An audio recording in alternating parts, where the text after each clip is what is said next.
Olá pessoal, eu vou começar fazendo uma revisão simples, tá? Sobre notação científica, e essa revisão ela vai nos ajudar a desenvolver a atividade dessa semana, tá? Notação científica, né, colocar um número em notação científica significa expressar ele, né, dessa forma aqui, ó, como vocês estão vendo aqui nos slides, tá? Então veja que a forma que o número, seja ele muito grande ou seja ele muito pequeno, é uma forma que apresenta-se com uma representação da base 10 na potência de base 10, tá certo?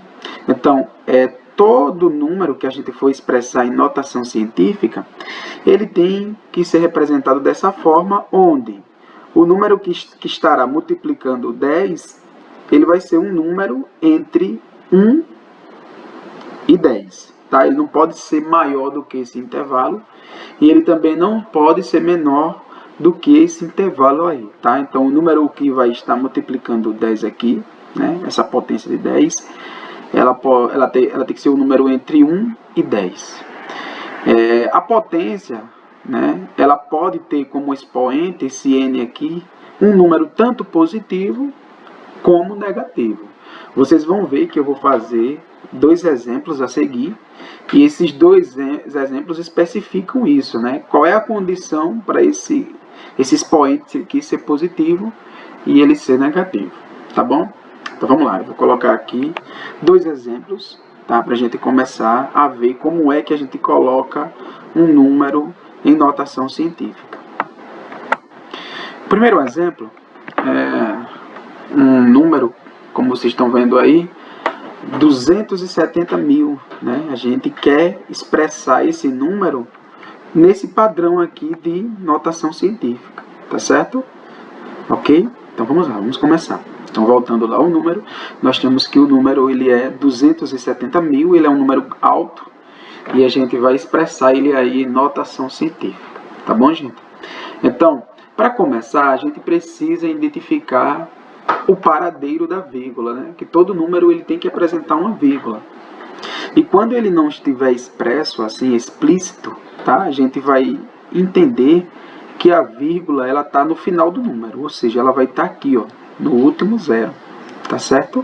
Então, para a gente expressar esse número em notação científica, a gente vai começar deslocando essa vírgula que está no final dele para um local específico onde torne esse número um número entre 1 e 10, como obedece a regra lá que eu comentei em instantes, né? Que é aquela regra lá que o número tem que estar entre 1 e 10. Então, para começar, gente, a gente vai mover essa vírgula que está no final, tantas casas forem necessárias para que esse número fique entre 1 e 10, tá bom?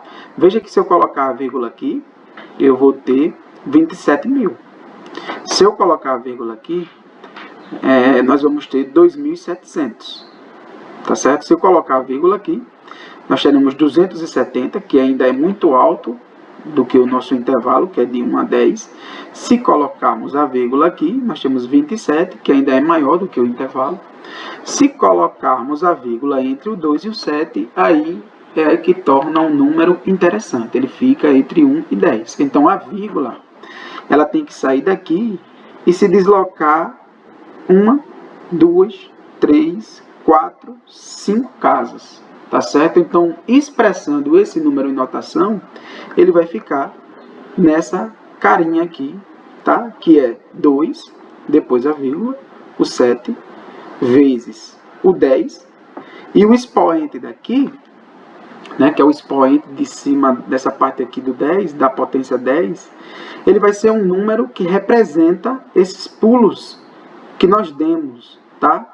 No sentido para a esquerda, tá? Nós demos 1, 2, 3, 4, 5 pulos, 5 deslocamentos de vírgulas, e o expoente aqui, né, como foi no sentido para a esquerda, ele vai ser aí um expoente positivo, tá certo? Sempre que nós deslocarmos a vírgula nesse sentido, vai ser expoentes positivo, tá certo? Aí vocês poderiam dizer, mas professor, e se a vírgula já estivesse presente, né? Como a situação do caso B? Na situação do caso B, é diferente. Por quê? Porque a vírgula, ela já está presente no número. Eu não posso chegar aqui e afirmar que ela vai estar no final, porque todo número ele só pode conter uma única vírgula, tá certo? Então, aqui, na situação B, será o contrário da situação A, tá bom? Se na situação A nós deslocamos a casa com sentido para a esquerda, na situação B nós vamos deslocar essa vírgula aqui no sentido para a direita. Então, se na situação A o expoente da potência foi positivo, na situação B o expoente vai ser negativo, porque nós precisamos deslocar essa vírgula de forma que o número fique entre 1 e 10, como é a regra da notação científica. Tá bom, gente? Então, a gente vai retirar, a gente vai deslocar essa vírgula aqui, né, dando os saltos. Cada salto vai representar uma única unidade. Então, a gente vai ter aqui, ó, se eu colocar essa vírgula aqui, teremos 0,042. Se colocarmos essa vírgula aqui, né, não satisfaz ainda, não fica entre 1 e 10. Se colocarmos essa vírgula aqui, também ainda não satisfaz. Se colocarmos essa vírgula aqui, aí nós teremos um número entre 1 e 10, ou seja, 4,2. Tá bom?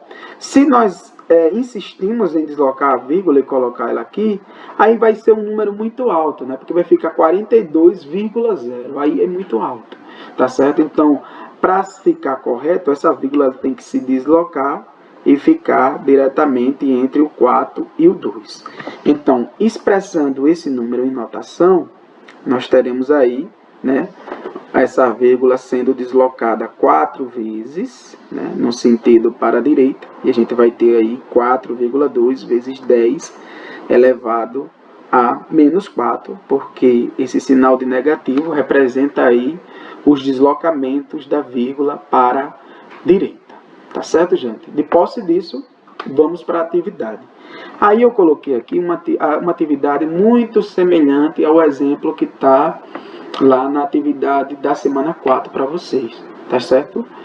E a gente vai precisar da anotação para trabalhar essa questão aí, tá certo? É claro que no exemplo de vocês tem números diferentes, né? Se eu não me engano lá é 27 dias, tá? Mas o mesmo raciocínio que eu vou fazer aqui nessa questão, vocês vão fazer lá.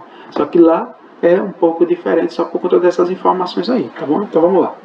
Então determine a constante de desintegração, né, do ouro, né, com a massa atômica de 198, né, cuja meia-vida é de 30 dias. Então, essa informação aqui, da meia-vida do radioisótopo, né, a gente entende aí como sendo uma informação importante, tá? Então, eu vou separar as informações, né? A gente sabe aí que é um radioisótopo, né, do ouro, com a massa atômica de 198, a questão disso. Sabemos também que o tempo de meia-vida é um tempo de 30 dias.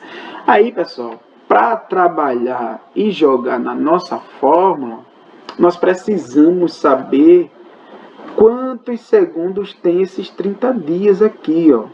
Porque na física e nas ciências em geral, a gente trabalha com uma linguagem padrão, né, que é o Sistema Internacional de Unidades.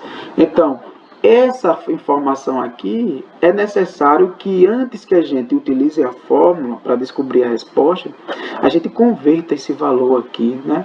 A gente transforme de dias para segundos, tá bom? Que é a unidade padrão lá, é a nossa linguagem universal. Então vamos ter aqui, né, nós precisamos saber quantos segundos tem aqui em 30 dias, tá?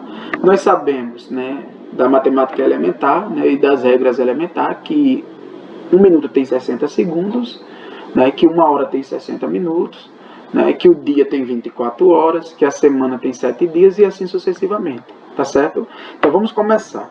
Primeiro vamos começar pelo dia, né? O dia nós sabemos que o dia aí, ó, ele tem 24 horas, e cada hora dessa carrega consigo 60 minutos. Então, quando a gente multiplica aqui, né, a gente entende que um dia vai ter 1440 minutos. Né? Só que cada minuto desse tem em si 60 segundos. E quando a gente multiplica, a gente vai ter aí uma quantidade de 86.400 segundos em um dia. Tá? Um dia tem tudo isso aqui de segundos. Mas veja que o tempo de meia-vida do nosso radioisótopo, ele é um tempo de 30 dias. Né? Então a gente vai aqui acabar precisando multiplicar, né? Multiplicar 30 vezes todo esse valor aqui, tá bom? Para saber quantos segundos há em 30 dias. Então, multiplicando, gente, multiplicando aí, nós temos aí que os 30 dias vai ter aí uma quantidade de, toda essa quantidade aqui de segundos, tá certo? Toda essa quantidade aqui de segundos. Aí, para ficar fácil para a gente, vamos colocar esse número em notação, né? Colocando esse número em notação, que é um exemplo muito parecido com o início dessa aula, a gente entende aqui que a vírgula vai estar no final, tá certo? Ou seja, aqui. E a gente precisa fazer com que esse número fique entre 1 e 10, né? Aí, deslocando a vírgula, nós vamos deslocar a vírgula aí 6 vezes, né? Colocando ela aqui, ó, entre o 2 e o 5. Então, colocando em notação, vai ficar 2,592 vezes 10. E o expoente como sendo positivo, de acordo com aquelas regras lá que a gente viu para a notação. Tá certo? Beleza, mas aí vocês podem perguntar, professor, e aí? O que a gente faz agora? Pronto, gente. Agora, ele quer saber... Né, a questão quer saber qual é a constante de desintegração. E essa constante está lá no material de vocês. Né? A gente sabe, a gente viu lá que na fórmula, a fórmula para se determinar a constante de desintegração, ela é a divisão entre 0,693, que é o ln de 2, dividido pelo tempo de meia-vida. Tá? E esse tempo de meia-vida aqui, ele tem que estar aí no padrão de segundos, como a gente já colocou aqui. Tá bom? E agora a gente vai fazer nada mais, nada menos que uma substituição. Né? A gente vai colocar aqui, ó, que na verdade essa fórmula aqui é uma divisão. É uma divisão do 0,693 por o tempo de meia-vida, que é toda essa quantidade aqui em notação. Tá bom? Vamos substituir aí, vamos fazer essa substituição. Fazendo essa substituição, a gente viu aí que vai ficar que a constante de desintegração é a divisão do 0,693 pelo número, né, pelo tempo de meia-vida em segundos que a gente já calculamos. Agora, pessoal, para ficar mais fácil, vamos colocar esse número aqui do numerador também em notação, né, como a gente viu lá no exemplo B. E a gente entende aqui, para que esse número fique em notação, a gente só precisa deslocar uma casa aqui, ó, tá? Vamos deslocar uma casa aqui e colocar esse número em notação. Aí, como vocês viram, aqui a gente deslocou a vírgula para a esquerda e o expoente é positivo. Aqui a gente vai deslocar a vírgula para a direita e o expoente vai ficar negativo. Então, fazendo isso, a gente entende aqui, ó, que vamos deslocar apenas uma casa, vai ficar 6,93 vezes 10 elevado a menos 1. É negativo por conta do que já comentamos, né? Dividido pelo tempo aí de meia-vida, como vocês estão vendo. E aqui, para finalizar a questão, a gente determina aí essa fração, né? A gente divide aí esses valores, tá bom? Para resolver aqui, a gente divide aqui, né, os 6,93 por 2,592, né? E a gente divide aqui essas potências aqui, tá bom? Que na divisão de potenciação a gente vai repetir a base e subtrair os expoentes, né? Aí menos 1 com menos 6 vai dar menos 7, tá certo? Então vamos dividir esse valor aqui, tá? Dividindo 6,93 por 2,592 vai dar 2,67. E 10 elevado a menos 1 dividido por 10 elevado a 6, a gente vai ter aqui 10 elevado a menos 7. E o padrão de unidade é segundos elevado a menos 1, tá certo? Não esqueçam disso, tá? Corrijam aí e tudo certo. Tá bom, gente? Assistam esse vídeo várias vezes para pegar essas continhas aí, né, essas multiplicações, e qualquer coisa eu estou disponível lá no chat, tá? Abraço para todos, até mais.